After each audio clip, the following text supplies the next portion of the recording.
Assalamualaikum warahmatullahi wabarakatuh. Kami dari kelompok 2 akan menjelaskan apa sih yang spesial dari pendidikan orang dewasa itu. Kelompok kami beranggotakan saya, Giva Novariansyah, yang kedua Dila Dwi Fakusuma Wardani, yang ketiga Muhammad Noval Ardiansyah, yang ketiga Sri Andini, yang keempat Zahra Nur Apriliani.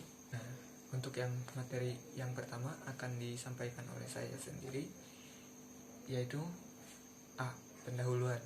10 tahun terakhir telah melihat pembelajaran seumur hidup menjadi isu kunci dalam kebijakan keuskupan edukasi internasional. Konsep ini pada dasarnya mencangkup pesan sederhana bahwa belajar dapat dan seharusnya menjadi pekerjaan seumur hidup. Ini menimbulkan pertanyaan dasar tentang apakah proses pembelajaran adalah sama tanpa memandang usia. Untuk psikologi pendidikan, tidak ada perbedaan usia. Sehubungan dengan pendidikan orang dewasa, banyak pakar dan peneliti menyatakan bahwa proses belajar orang dewasa sebagai fungsi psikologis pada dasarnya mirip dengan cara belajar anak-anak. Pembelajaran anak-anak dan orang dewasa.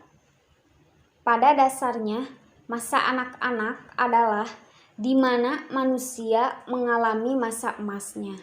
Karena ketika masa anak-anak, pembelajarannya bersifat konferensif dan tanpa sensor.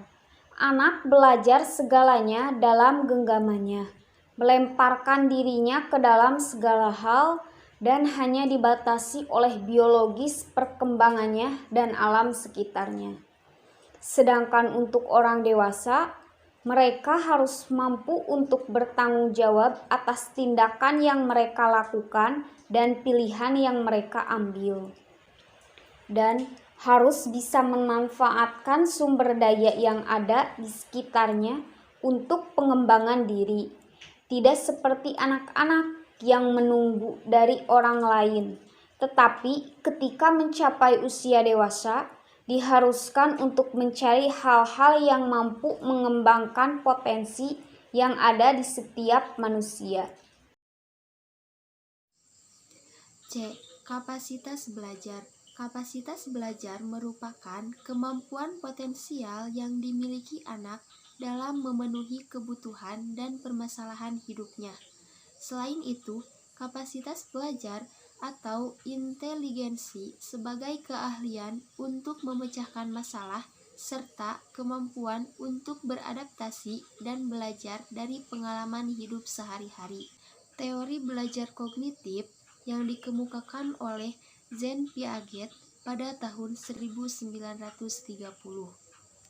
Piaget mengemukakan dalam teorinya bahwa kemampuan kognitif manusia terdiri atas 4 tahapan, dimulai dari lahir hingga dewasa. Perkembangan kognitif dimulai dari proses-proses berpikir secara konkret sampai dengan yang lebih tinggi, yaitu konsep-konsep abstrak dan logis.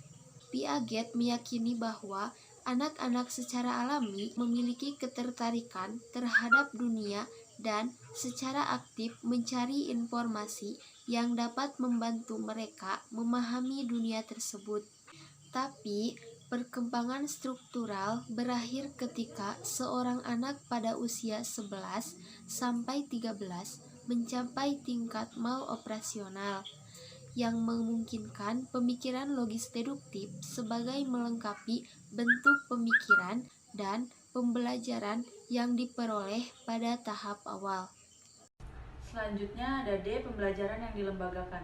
Dalam prakteknya dalam masyarakat kita, sekolah baik universitas maupun perguruan tinggi telah berkembang sebagai lembaga di mana kita semua harus belajar banyak hal yang belum pernah kita pelajari. Oleh karena itu, sikap orang dewasa umumnya sangat ambivalen. Di satu sisi, kita tahu betul bahwa belajar dapat berguna dan bermanfaat, bahkan menyenangkan dalam banyak hal. Di sisi lain, pembelajaran institusional sering menuntut, biasanya diarahkan oleh orang lain, dan seringkali membosankan dan melelahkan. Secara tradisional, pendidikan orang dewasa bersifat sukarela dan karena itu itu juga menjadi situasi normal bahwa orang dewasa itu sendiri telah memilih kursus di pertanyaan. Pertahanan terhadap pembelajaran. Dalam masyarakat kita yang rumit ini, seharusnya jumlah masyarakat yang mengikuti pembelajaran itu jauh melampaui apa yang dapat dikelola oleh siapapun. Dan ini juga tidak hanya berlaku untuk isi pembelajarannya saja, tetapi juga pada pilihan sikap, cara pemahaman, kemungkinan berkomunikasi, pola tindakan, serta gaya hidup. F. Tanggung jawab untuk belajar sendiri. Yang pertama, perbedaan paling mendasar antara pembelajaran anak-anak dan pembelajaran orang dewasa adalah terkait dengan bagaimana pembelajaran yang dikendalikan. Yang kedua, pendapat yang mendasari banyak pendapat bagaimanapun adalah bahwa orang-orang muda sendiri harus memikul tanggung jawab untuk mempelajari apa yang telah diputuskan oleh orang lain.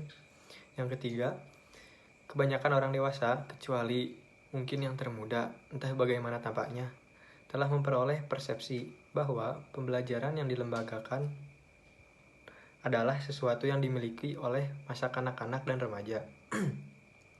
Namun, tidak ada keraguan bahwa pembelajaran berlangsung paling baik ketika orang dewasa sendiri menerima tanggung jawab yang menentukan. G. Proyek kehidupan dan identitas. Orang dewasa biasanya memiliki beberapa proyek kehidupan yang relatif stabil dan berjangka panjang.